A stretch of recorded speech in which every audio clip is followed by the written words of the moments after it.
Գյուրջան Կասկադ, հասանելի բնակարաններ 65 ամիս մարման ժամկետով։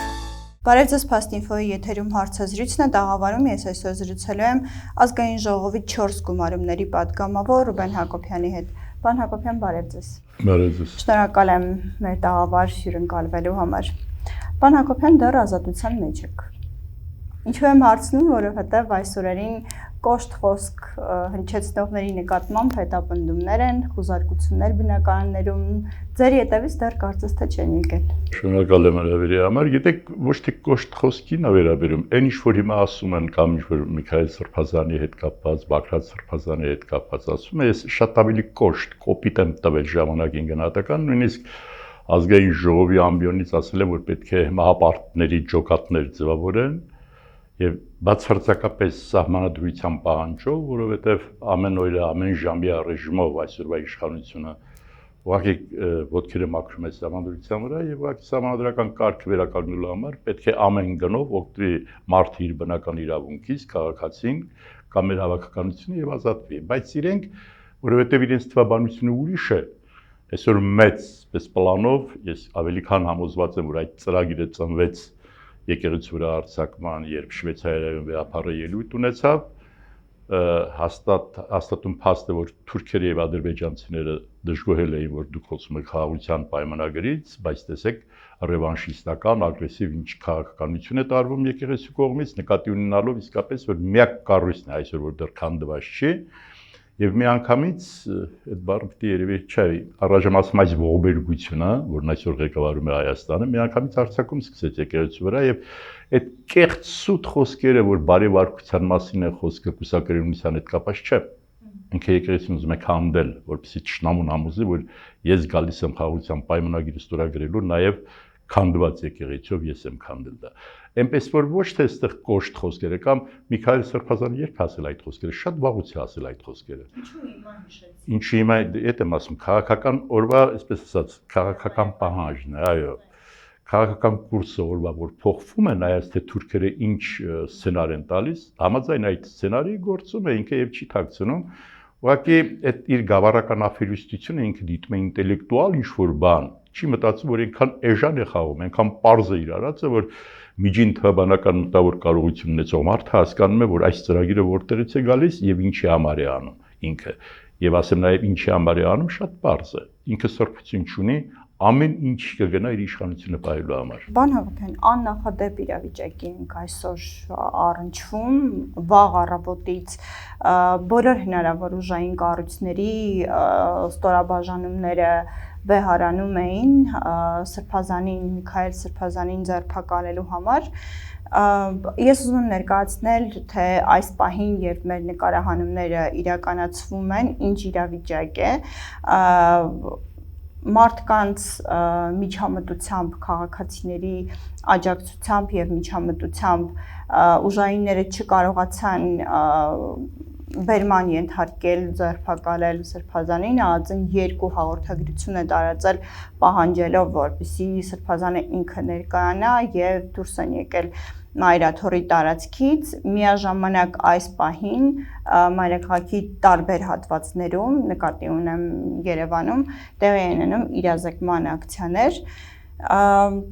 Ուզում եմ հարցնել, ձեր գնահատմամբ ինչու էր հարկավոր Նիկոլ Փաշինյանին այս փուլում եւ այս աստիճան լարել իրավիճակը։ Մեր ազգի թիվ 1 Սերիկա Դավաճյանը Նիկոլ Փաշինյանը, պատմությունը դա կարձանագրի։ Եվ գիտեք, խնդիրը որն է, որ ցավ եմ զգում, որ ասում եմ, որովհետև ես ասում եմ եւ ուրեմն անկարող եմ դրան փոխել, անկարող ենք դրան փոխել, հիմա որովհետև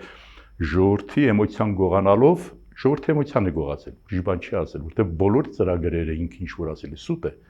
Ժողովրդին ասել է, ժողովուրդ գալիս եմ ձեզ փրկել, կոռուպցիոներներից, որ չթալանեն ձեզ, որ ձեր երեխեքին բանակում սոված չպահեն եւ այլն։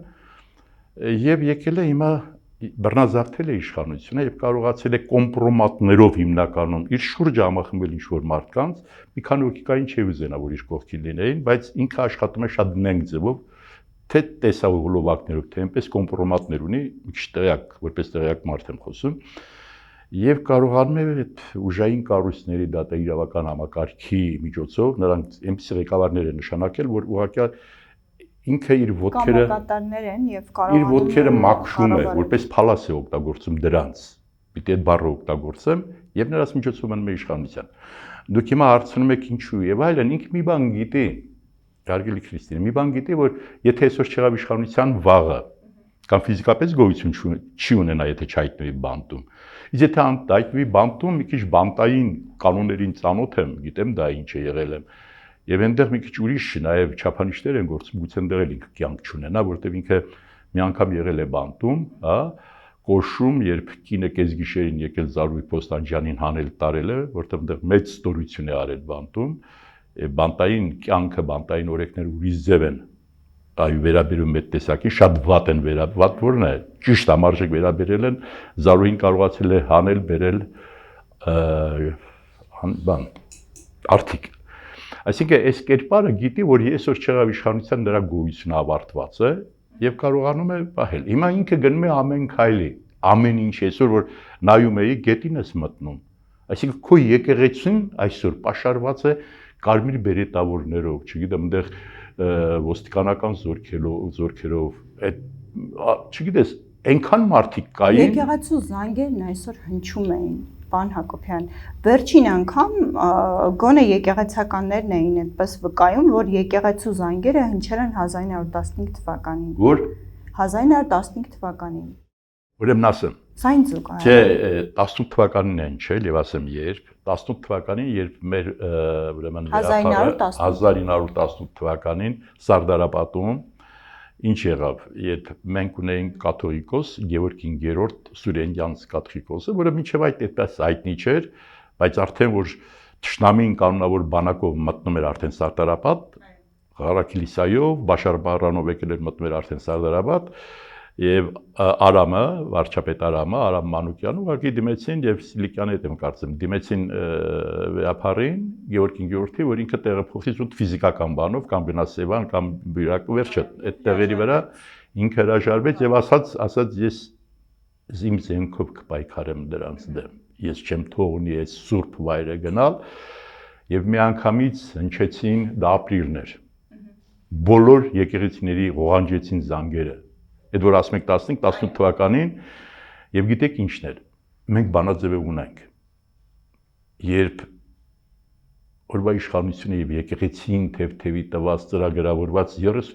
թուրքական կանոնավոր բանակը մի քանի օրվա ընթացքում ջախջախվեց, հետ շպրտվեց դեպի Ալեկպոլ, հասկանում եք։ Հիմա եկեղեցին ոչ թե թուրքական, այլ հայկական իշխանությունից պաշտպանվելու համար է ղողանջել։ Որ ձեր հարցերը իմ խոսքի տրամաբանության շարունակությունն է, որտեղ պատահում է չի լինում, շնորհակալ եմ։ Այո, այն ժամանակ հիմա ավելի մեր վիճակը վատ է, որովհետև Թշնամին քո ներսի Թշնամին է։ Ես թուրք չեմ ասի, թուրքը գիտես ինքը թուրք է։ Իրենք թուրքից ավելի վատն են։ Իրենք հայ են խաղում, Հայաստան են ղեկավարում, բայց իրենց արժե համակարգով, հա, իրենք ավելի վատն են։ Հիմա ինչ են անում, գնացել եկեղեցին շրջապատում են, որովհետև թուրքը ասել է պետք է եկեղեցուն վերացնես, որպեսզի ես գամ քո խաղաղության պայմանագրի։ Հստակ է, թող ոչ ոք ինձ ուրիշ բան չբացատրի, երեկա երեխեն չեմ, ես գիտեմ, այդ խոհանոցը լավ տեղյակ եմ, գիտեմ ինչի մասին է խոսքը։ Եվ հիմա ինքը այս պահին, տեսեք, երբ ինքը խնդրելով, աղաչելով գնաց Էրդողանին հանդիպեց, դա լրիվ իր նախաձեռնություն է եղել, նույնիսկ եթե տեսնեք բարևիլուց ձևից սկսած Էրդողանի, ասում չեմ հատ լակոտի ոնց որ նայի, այնպես էր նայում, հա։ Սկզբից ողջավորված էր, բայց Էրդողանը ինչ էր, գնացել էր Էրդողանին ասել, որ ինքը հասկանում է, որ Եվրոպան այլևս իրան չի ընդունում, իրեն չի ընդունում։ Միակ երաշխավորը, երաշխիքը, որ կարող է ինքը պահել իշխանություն, դա Էրդողանը։ Էրդողանը էլ հասկացրեց չէ։ Եվ այսպես ճակատագրի բերումով կամ եկնանքով այդ նույն օրը, որ ինքը գնացել էր որպեսզի Էրդողանից որպես միջնորդ նաև իր իշխանության երաշխավոր կարողանար որոշակի այսպես բան բերեր, երաշխավորություն եկել այդ նույն օրը 57 պետություններ իսլամական կազմակերպության երկրների մասին է խոսքը, նրանք դատապարտեցին Հայաստանը եւ ասացին, որ պետք է 300,000 ադրբեջանցիները վերադառնան Արևմտյան Ադրբեջան, դա իմիջիայլոց պետական ծրագիր է Ադրբեջանի։ Այո։ Եվ այստեղ մի շատ կարևոր էր, որ դրանից մի որոշ ժամանակ առաջ ես չգիտեմ, ես շատ ուշադիր հետևում եմ ադրբեջանական այդ կայքերի, ռուսալեզու կայքերին, իրենց մեջլիսի ազնժողովի անդամ նախագահներից մեկը ասաց, ոչ միայն պետք է վերադառնան, նրանք պետք է ունենան նույն Լեռնային Ղարաբաղի կարգավիճակը, այսինքն պետական ստրուկտուրաներով, բանով եւ այլն։ Այսինքն իրենք այդ ծրագիրը ունեն եւ հիմա այդ իսլամական կազմակերպության պետությունները, ասացին այդ 57 պետություն, ասի պետք է դա լինի։ Պլյուս դրան, որպեսզի մինչև վերջ ինչու է ինքը այդքան կատաղած, դա տեսպիսի բան կա, կատաղած ոչխարը վտանգավոր է։ Սա աստվածված բան է, ոչխարը հանգիստ կենթանի է, բայց ողնաշարով զգում է, որ տանում են մորթելու, կատաղում է շատ, այդպես է։ Եվ հիմա ինքը այդ կատաղությունին չզգում է, ոչ միտեղից օգնություն չունի եւ պետք է Հայաստանը խառնի իրար։ Միայն մի դեպքում ինքը պատասխանատվության չի ենթարկվի, եթե Հայաստանը իր ստրուկտուրաներով չլինի։ Հիմա ինքը դրան է գնում, հասկանում եք, եւ ամբողջ ցավն այն է, որ գիտեք ինչ որ իմունիտետ մենք չունենք մեր հավաքական կերպարը, այս ինչքան ժամանակ ինքը դրանով է զբաղված։ Ինքը դրանով է զբաղված եւ ցավոք սրտի, բայց կարծում եմ այսպես գուշակություն անելը լավ բան չի, բայց կարծում եմ ինքը իսկապես իր խրխրոցը ես լսում եմ։ Առնվազն ես լսում եմ իր խրխրոցը, ինքը 5 տարի հարևանությամբ էր նստած ազգային ժողովում, իր կերպարը այդ գավառական աֆերիստությունը նենգությանը լավ տեղյակ եմ, ծանոթ եմ եւ տեսնում եմ, որ ինքը արդեն իր խրխրոցն զգում է։ Պարոն Հակոբյան, ասում եք վերջին անգամ զանգերը ղողանջեցին Սարդարապատից առաջ եւ եղավ Սարդարապատը։ Հիմա ինչ ակնկալենք, այսինքն դուք տեսնում եք իրադարձությունների զարգացում, որովհետեւ այո ժողովուրդը հենց այս պահին էլ շարունակում է հավաքվել եկեղեցու շուրջ։ Արգելի քրիստոսի մի քիչ շեղվեցի, ես տեսնում եմ արդեն այդ միավորումը։ Այսօր իսկապես միակ կառույցը, որը կա, եկեղեցին է։ Դրանով ավելի է արժևորվում եկեղեցու բուն բովանդակային գոյությունը, որտեղ բոլորը, ես քիչ առաջ ասացի, ուժային բոլոր կառույցները, դատաիրավական շատ ներողություն, որպես փալաս ծառայում են այս իշխանություններին։ Մի քիչ հետո կանադառնամ դրանց։ Այսինքն միակ կառույցը, որը կարող է ժողովրդին համախմբվել, դա եկեղեցին է։ Եվ եկեղեցու զանգերի ղողանջը Սա ճիշտ է ժամանակները փոխվել են, բայց դա մի ուրիշ սիմվոլիկա ունի իր մեջ եւ ոչ մենակ Էշմիածն, այլ բոլոր եկեղեցիների զանգերը պետք է ղողանջեն, սա ազգային ազատագրական պայքար է։ Ես Միքայել Սրբազանին շատ վաղուց գիտեմ։ Շատ վաղուց գիտեմ, իդեպ ասեմ, ինքը ինձ համար խորհրդանիշ է մեր շատ ճշգրիտ եկեղեցիականի, ոչ թե որտեղ նոր է ինչ-որ բան։ Նույնիսկ 99 թվականի կաթողիկոսական ընտրությունների ժամանակ, երբ պետությունը որոշակիորեն հստակ միջամտում էր այդ ընտրություններին, ինքը տղամարդավար է այդ բառը կանգնեմ օգտագործեմ, շատ համարձակ մարդ է,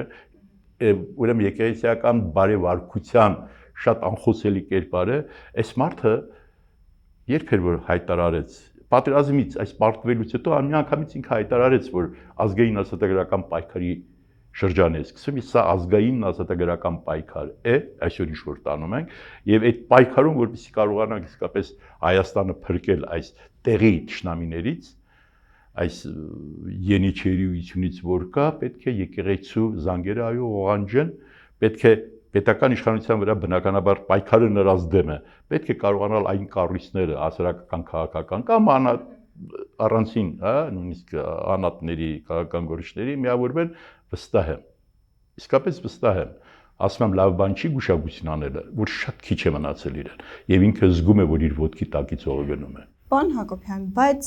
տեսեք, ինքը նախահարցակ է եղել եւ այսպես առանձին փորձում է կոտրել, մինչ այժմ էլ այդ գործընթացը կար, բայց առանձին այդ դիմադրության օջախները փորձում է կոտրել։ Այսինքն մենք տեսանք թե Սրբազան պայքարի առաջնորդի ձերբակալություն, թե դաշնակցական գործիչների ձերբակալություն, մենք այս պահին ունենք էլի մարդիկ, ովքեր կալանավորված են, տնային կալանքի տակ են եւ այլն։ Եվ հիմա արդեն եկեղեցին, այսինքն մարդը նախահարցակ է եղել եւ այս պահին տպավորություն չունեք, որ այո, իր կողմում դեռևս նժարի իր կողմում է եւ կարծես թե ինքը հաղթում է այս պահին։ Ստացա մի քանի խոսք ասել ընդդիմության մասին, ընդդիմադիր ընկերներ, գիտեք ինձ, ասել եմ միշտ եւ ցավոք սրտի դա իրականություն է եղել, ասեմ որ երբեք խորհրդարանը, հայոց խորհրդարանը, դուք առաջ ասացի քանի գումարումների падգամավոր եմ եղել, երբեք ուրեմն 31/3, այսինքն 33% ընդդիմություն չի ունեցել։ Ընդ որում սա օրենքի պահանջ էր։ Ես հիշում եմ 95 թվականին ազգային առաջի գումարումը որ կար, ընդամենը 9 հոգի էինք։ 3 այիմ, 5 ԱԺՄ եւ մի հոգի դաշնակցությունից։ 9 դարավ, չէ՞, 9 հոգի էինք, բայց մենք լրիվ ուրիշ որակ ստեղծեցինք։ Այսինքն մենք ունենք այսօր 1/3 ընդդիմություն խորհրդարանում, ցավով պետք է նշեմ, որ եթե մենք այսօր այս վիճակում ենք, նաև պետք է ընդունենք, ես աքսիոմ եմ ասում, Ռուբեն Ակոբյանի դատողությունը չիսը, նաև ընդդիմություն է պատասխանատու, որովհետև չեն կարողացել պայքարել, որովհետև երբեք խորհրդարանական ընդդիմությունը ոնց որ հիմա է, այս պահին էլ որ տեսնում եմ ինչ է կատարվում, չեմ ուզում շատ մանրամասնեմ, վատ բան է կատարվում ընդդիմության դաշտում, հատկապես խորհրդարանական նկատի ունեք երկու խմբակցությունների միջև վեճը։ Այո, այսինքն ես վստահ եմ, եթե ծրագիրը կարողանային միասնական ծրագիրը մշակեին եւ միասնական որում երկուսն էլ մտել էին որ գնում ենք րոպե առաջ ազատվենք այս ազգադապ իշխանություններից մենք այսօր լրիվ ուրիշ պատկեր կունենայինք ես իմ գնահատականը տվել եմ նաեւ ասել եմ ովքեր են մեղավոր որ այսպես է ովքեր չեն թողնում որ ընդդիմության դաշտում այսպես համախմբում տեղի ունենա չեմ ուզում այսօր անդրադառնալ որովհետեւ այսօր պետք է խոսեմ համախմբան մասին բայց մյուս կողմից որ դուք ասում եք ոչ թե իրենք հաղթել են այլ ընդդիմություն է պարտվել ոչ թե իշխանություն է հաղթել։ Չեմ ասում հաղթել, դերևս պայքարը հույս ունի, դերևս բառը կա, Քրիստինե, ոչ թե դերևս հաղթում է, այլ դերևս պարտվում է։ Այդ բառը ճիշտ օգտագործենք։ Այո, դերևս հաղթում է իշխանությունը, որտեղ դերևս պարտվում է ընդդիմությունը։ Ավելի քան վստահ եմ, այս պահին էլ մի քիչ երևի քիչ հետո կանադառնանք, թե ինչպես դուրս գանք այս վիճակից։ Այս պահին էլ եթե հասկանամ, որ միասնական ուժերով միայն պետք է դուրս գալ այս վիճակից, հավատում եմ, որ Այն հիշում եք, որ բանից հետո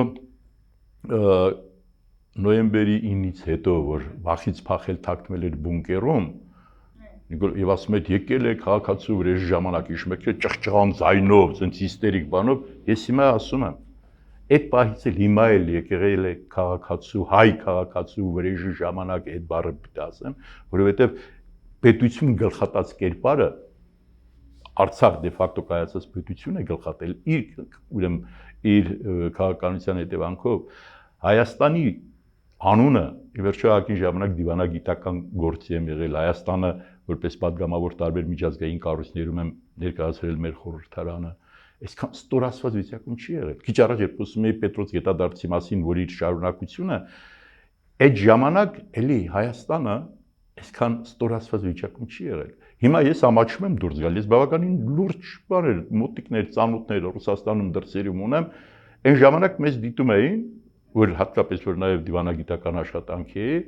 որպես տարածաշրջանի համեմատաբար կայացած զոր պետություններից մեկը։ Ես մի անգամ ասել եմ մի բան ունեմ, մտերիմ դիվանագետ ունեմ Բուլղարիայից, երբ մի խոսքով Նիկոլ Փաշինյանը ստորագրեց, որ Լեռնային Ղարաբաղը Ադրբեջանը եւ վերջ եւ հետո այդ ինչ կատարվեց մեզ հետ զանգեց ասում եմ ես չի պատկերացնում մենք գիտենք թե դուք իսկապես են որ կայիք sense զոր բարձվեց չէ ասածս որն է ասածս նա է որ իսկապես մենք այսօրվա վիճակով հարգելիս մենք այսօրվա վիճակով այնպիսի մի ստատուս ունենք ծայրահեղ ստորացված ծայրահեղ պարտված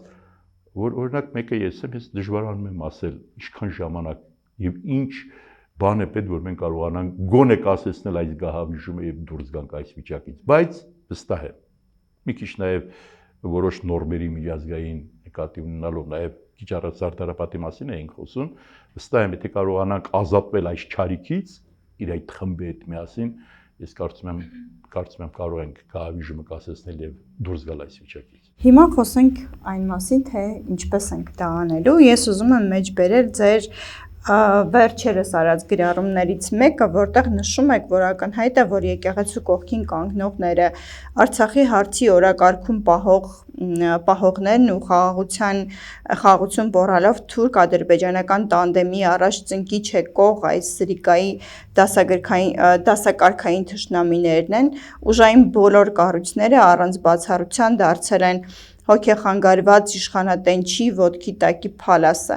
ասում եք ազգակործան պատոհասից ազատվելու միակ ճանապարհը ցանկացած գնով նրան հեռացնելն է, հիմա խնդրեմ ինչպես։ Այդ շնորհակալություն ուշադրություն դարձնում եք գրածներից, այն վերջի եզրույթը որ կարդացիք, հա, որ ամեն գնով, հա։ Այո։ Դա ամեն ինչ է նշանակում։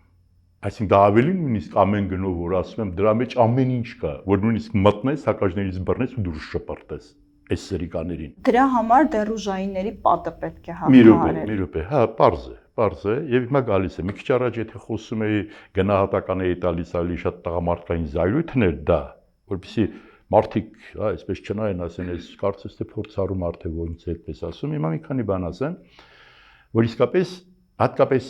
այդ երկուսը որ ներկայացնում են մեր պետությունը, ազգային ժողովի նախագահ կոչվածը եւ վարչապետ կոչվածը, նրանք այս ընթացքում իսկապես ամենօրյա ռեժիմով ոտքերը մաքրել են սահմանադրության վրա եւ երբ դու արդեն սահմանադրական ճգնաժամի մեջ ես եւ սահմանադրությունը չի գործում, մարդը որ ծնվում է իր հետ բերում է իր բնական իրավունքները, պաշտպանի ինքը իրեն, իր արժանապատվությունը, բայց նաեւ միջազգային նորմերն են արձանագրել, առնվազն ես կարող եմ ասել 3 նորմերի մասին ասել, հա,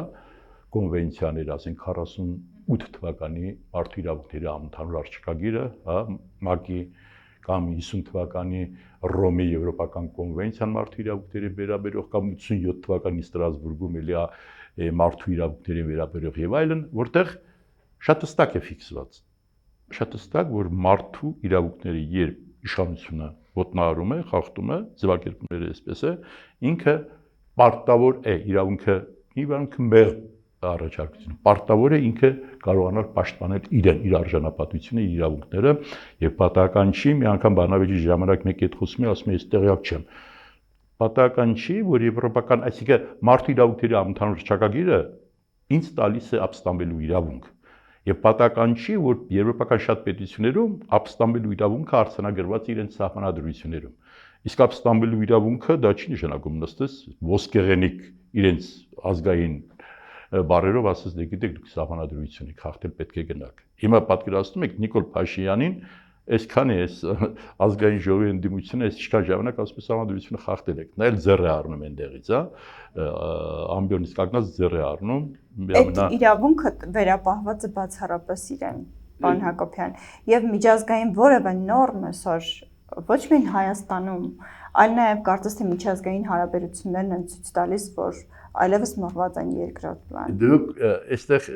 ես ասում եմ, ինչ պետք է ասեմ։ Այո, բայց ինչ եմ ես ասում, որպեսզի գամ հետեւյալին։ Երբ ասում եմ ամեն գնով,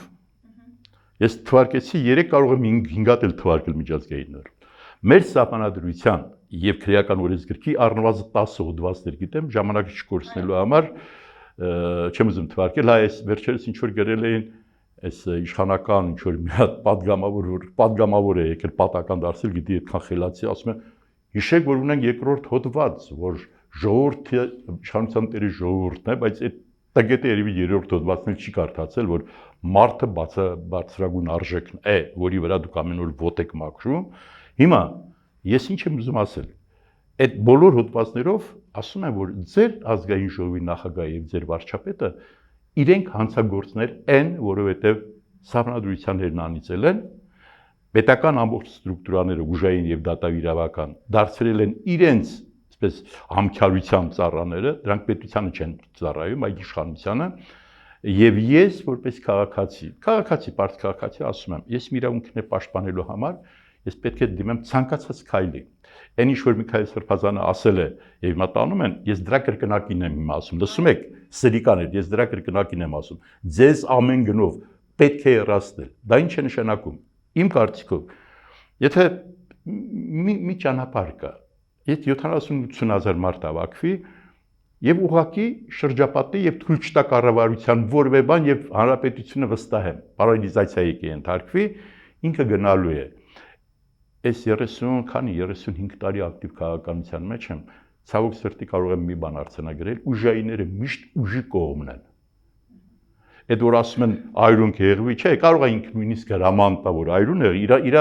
ինքը այրունը ռուշտ է, իր կերպարի մեջ տեղավորում է, ինքը 5000 զինվորի այրուն է խմել, շարունակում է խմել այրուններ, տեսնում եք ինչ է կատարվում, բայց վստահ եմ, այնտեղ կան լափամանին, ասես պինդ կպած այդ կարմիր բերետավորներից բանից, որոնք, բայց ոստիկանությունը չեմ կարծում, որ գնա այդ քայլին, եւ ինչ է անհրաժեշտ, պետք է պահանջել։ Ես կարող եմ 10 հոդված կարդալ մեր սահմանադրության եւ բանից, որ դու պետք է հրաժարական տաս։ Չէ, այո, եթե պետք է մտնել այդ սենյակ, ակաժներից բռնել դուրս շպրտել, որովհետև տեսեք, քիչ առաջ ասացի, այս հարցը մի քիչ բան է տալիս, տարողունակ պատասխան է պահանջում։ Այս վերջերս կարդացի, ինքը ինչ որ մեկը հարց էր տվել, ինքն էլ պատասխանում է, ասում է, հարց են տալիս ինչու էր ասում Արցախ Հայաստանը եւ վերջ, ասում է դե այդ ժամանակ ես հայրենասեր էի, ասում է հետո զգացի, որ դա սխալ է, հայրենասեր լինելը, ոչ,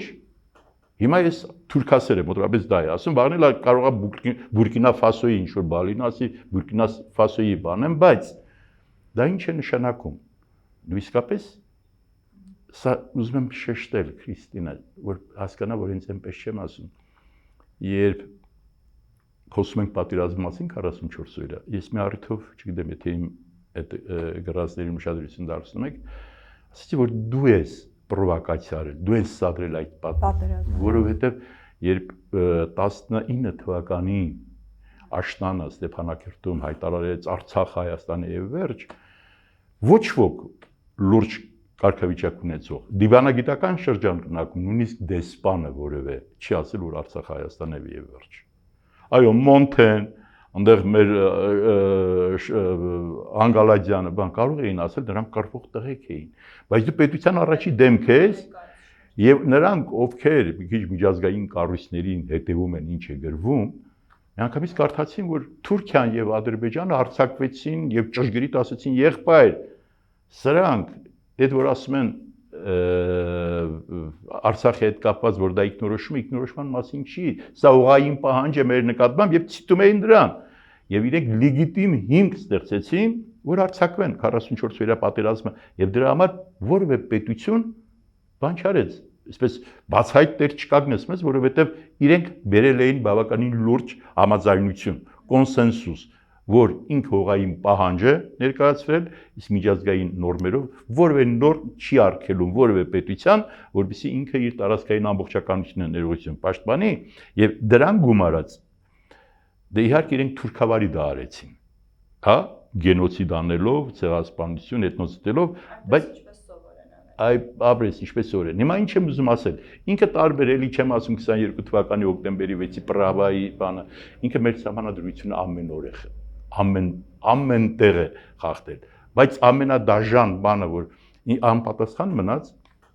շատ անկեղծ խոստովանեց ազգային ժողովի ամբիոնից, որ մենք կարող էինք ունենալ այս նույն իրավիճակը, ինչ որ հիմա ունենք, երբ խոսք եղավ Արցախի հետ կապված, շնորհիվ ինքը Արցախ չի ասում, Լեռնային Ղարաբաղ է ասում, ինքն էլ են ազգային ժողովի նախագահն էլ, մենք կարող էինք ունենալ այս նույն վիճակը առանց 5000 զոհի եւ որևէ այդ մեր անպատասխան կառույցներից որևէ մեկը չասեց, այ սրիկա, այսինքն քո իշխանությունը պահելու համար դու 5000 զոհ ես, այսինքն գլխատել ես մարդու, այստեղ պետք է մի բան ասեմ, որտեղ ասում տարողունակ պատասխանա պահանջում դա, այս վերջերս խոսում եմ, որ այդ անհեթեթությունը, այս մուլտիպլիկացիա ինչ որ կա, այս իբր թե որ պատրաստվել են եղաշրջում բան նման, չեմ պատկերացնում 2024 թվականի պլան են, քանի որ դուք անդրադարձաք, ասեմ, ուղղակի ուզում եմ հնչի դա, 2024 թվականին իրագործվելիք պլան են հրապարակել, դրա հիման վրա իրականացնում են օպերացիա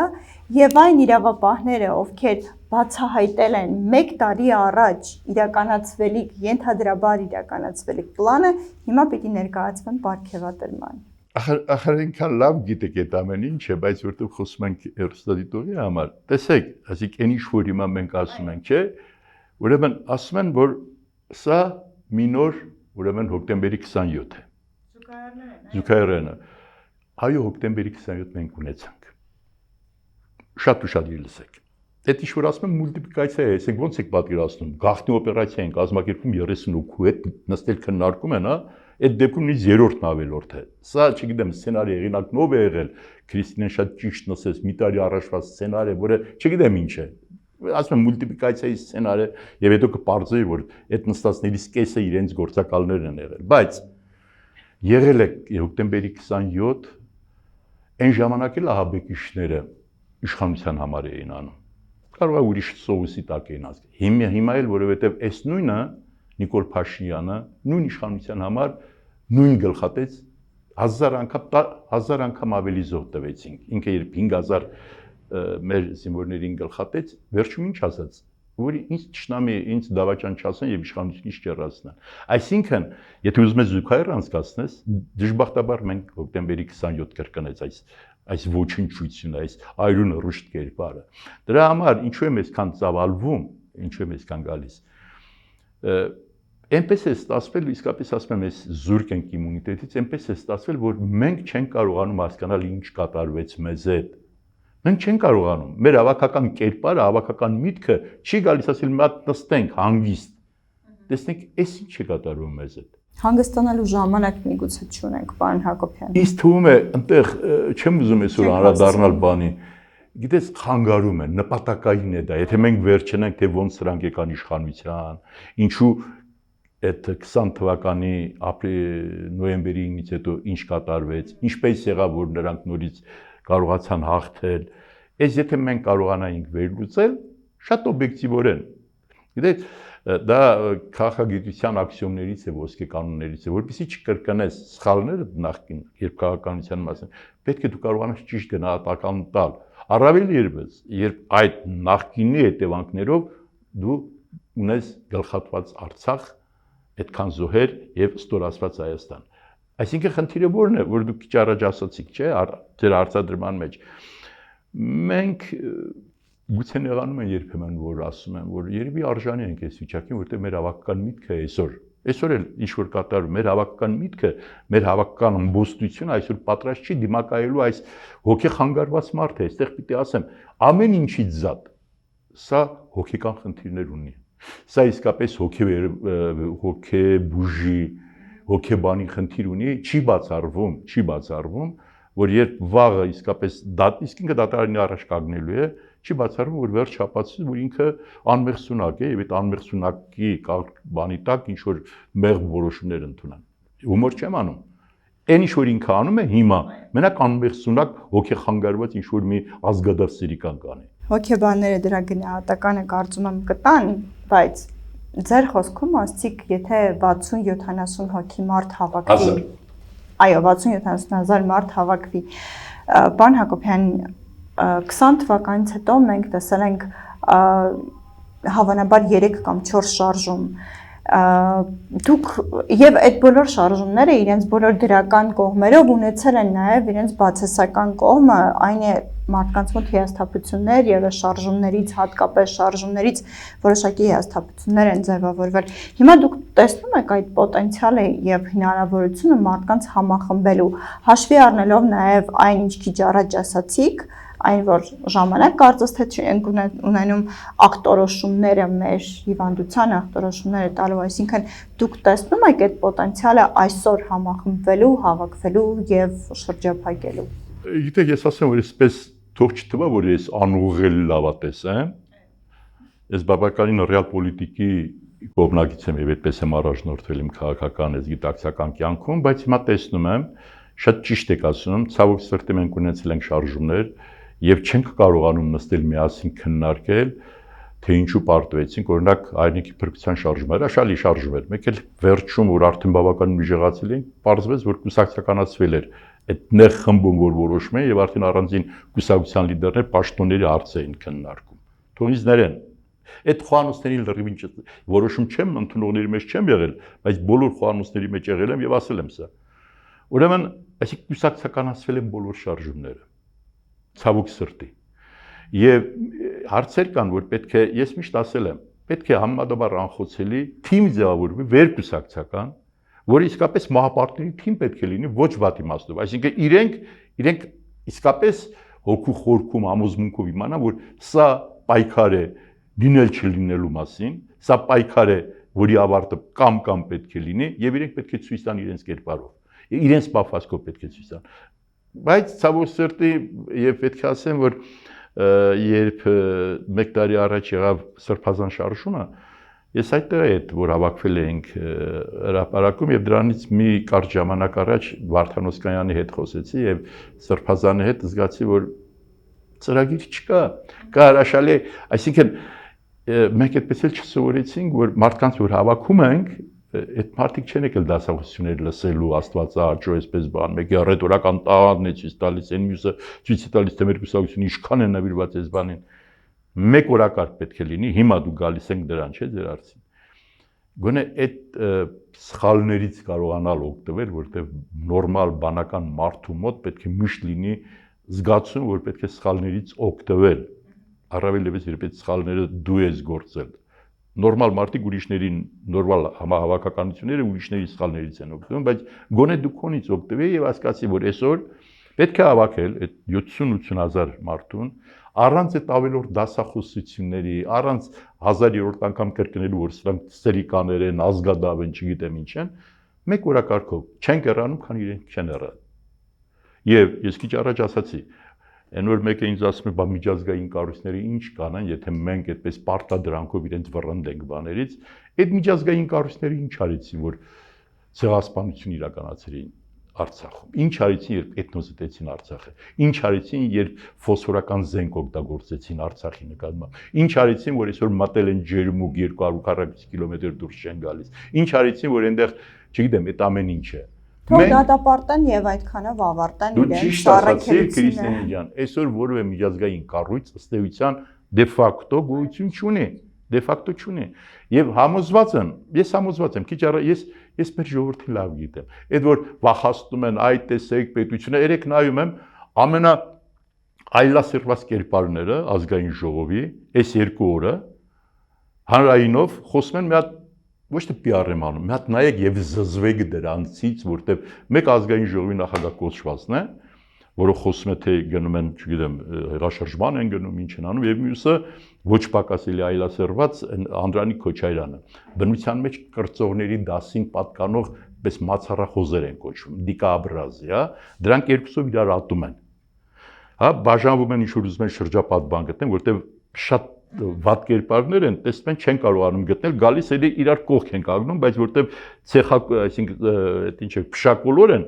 իրարից արյուն են անում, էլի բաժանվում են, սրանք այդ նույնն են, շատ բան մարդիկ են, էլի, եւ հիմա ինչ են ասում։ Բերում են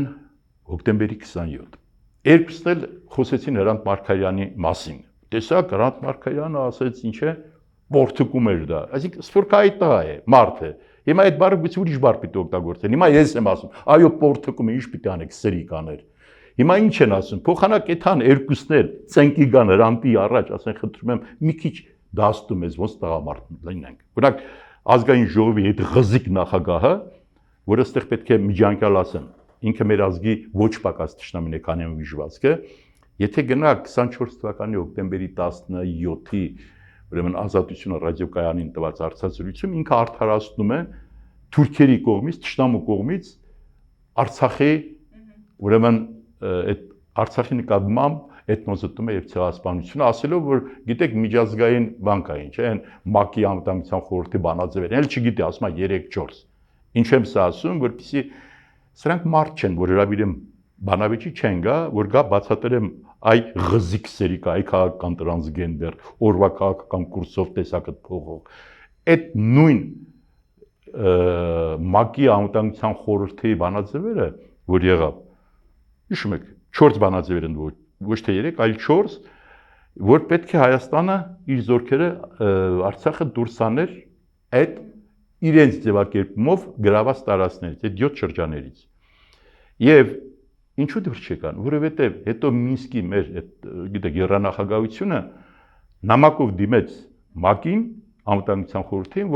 որովհետև Ադրբեջանը չի կատարել այդ նախապայմաններից 3-ը գլխավոր, որի առաջին նախապայմանը, որ պետք է ապաշրջափակի Արցախը։ Հասկանում եք, սա շատ կարևոր է, խնդրում եմ ուշադրություն դարձրեք, որովհետև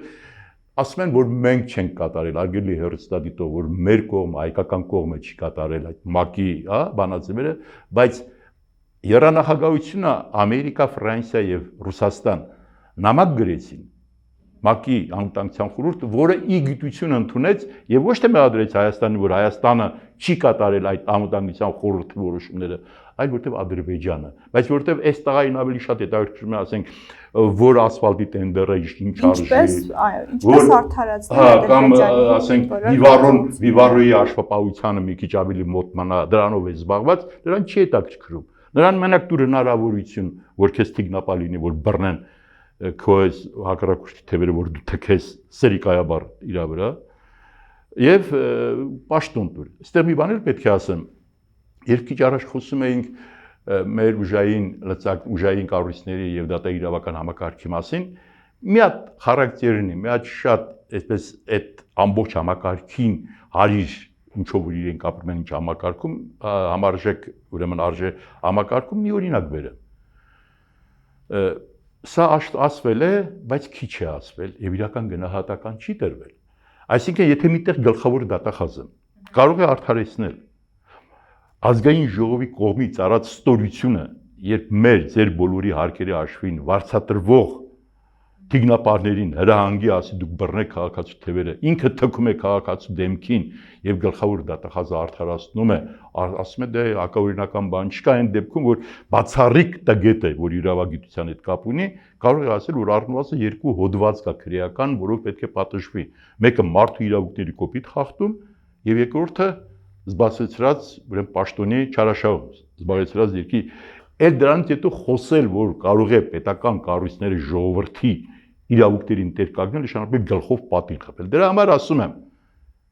հարգելի ժողովուրդ, հարգելի քաղաքացի, դու անտեր ես։ Քո հարկերով վարձատրվող պետական կառույցները քեզ անտեր են թողել եւ միայն դարձել են փալաս այս երկոտանների մոտ։ Պաշտպանում են միայն դրանց շահերը։ Երբ որ ես ասում եմ շատ կներեք, իմ փորձը նաև իմ եղած գիտելիքը օգտագործելով, որ ցանկացած ձևով այս սերիկաներից պետությունը փրկելը, դա սահմանադրական, ուրեմն հենց այնպես չեմ ասում, որովհետև քեզ ուրիշ հնարավորություն չեն թողնում, որովհետև քեզ նվաստացրել է, ստորացրել են, եւ քո բնական իրավունքը, որ դու ծնվելուց քեզ հետ բերել ես, այս պահին պիտի օգտագործես իրենցից ազատես։ Քրիստիան ջան, ինչ եմ մի քանի անգամ ասում, որովհետև երբեմն ինձ ասում են ոնց կարելի է այդպես միջազգային եւ այլն, ես ինչ որ ասում եմ սահմանադրության նորմերի շրջանակում եմ ասում, միջազգային կոնվենցիաների շրջանակում եմ ասում, եւ դուք մի վախեցեք, ես որ անում եմ, վախացնում եմ, բառման, սրանք սերիկաներ են, ղզիկ սերիկաներ են, սրանց մոտ տղամարդկային որակի պակաս կա, չհասթափվեք, պինդ մնացեք, ես վստահ եմ, այդ որ ձևավորվեց, որ իսկապես գնացինք այդ կառավարություն, առաջ շարքերում եմ լինելու, թող այդ տարիքից կամ բանից չնայեն, իսկապես սրանց, եթե սահմանադրության նորմերին չեն ենթարկվում, պիտի մատնես հակաժներից բռնես դու շպրտես, դա հեղաշրջում կկոչվի, ապստամբություն կկոչվի, ես իմ եւ իմ իրավունքների տեր եմ, եւ վերջում, ինչու եմ ես բառապաշարը օգտագործում, ես այս բառապաշարը օգտագործում եմ, որովհետև այդ սերիկան, այդ վիժվածքը, որ ժամանակին ասում էր հարց տվեցին, ինչ կանես ընդդիմության հետ, ասում էր կբռնեմ կշինեմ, ներողություն, հիմա ցիտում եմ այդ սերիկային, ես 300,000 մարդ առնվազն իմ իմացած, որ 21 թվականին ձայն էին տվել, դրանց անունից ասում եմ, դու ղալատ կանես, ստոր սերիկա, դու ղալատ կանես, շատ ղալատ կանես, եւ այդ մյուս այն թքող թքող լակոտը մեր Պոետ Խաչիկն է շատ գեղեցիկ տվել, ինքը պատմության մեջ կմնա որպես թքող լակոտ, ոչ թե ազգային ժողովի պատգամավոր։ Այն որ ինքը իրեն այսպես թվում էր, թե սենց զոր տղա է ասում էր բռնեք թևերից։ Հասկացի, որ եթե պետությունը, պետական կառույցները, եթե մարդկանց չեն պատժում օրենքները, կարող է սատկացնեն վաղը փողոցներում, որովհետև դու պետք է պատասխան տաք։ Այնպես չի, որ միշտ դատախազ կլինի ձեր կողքը, մեր հարկերով վարձատրվող թիկնապարներ, որ ձեզ կփրկեն, դուք պետք է պատասխան տաք եւ տալու եք։ Շնորհակալ եմ, պարոն Հակոբյան։ Ես էլ եմ շնորհակալ։ Հիշեցնեմ, զրուցում է ազգային ժողովի 4 գումարումների պատգամավոր Ռուբեն Հակոբյանի հետ։ Շնորհակալություն ուշադրության համար։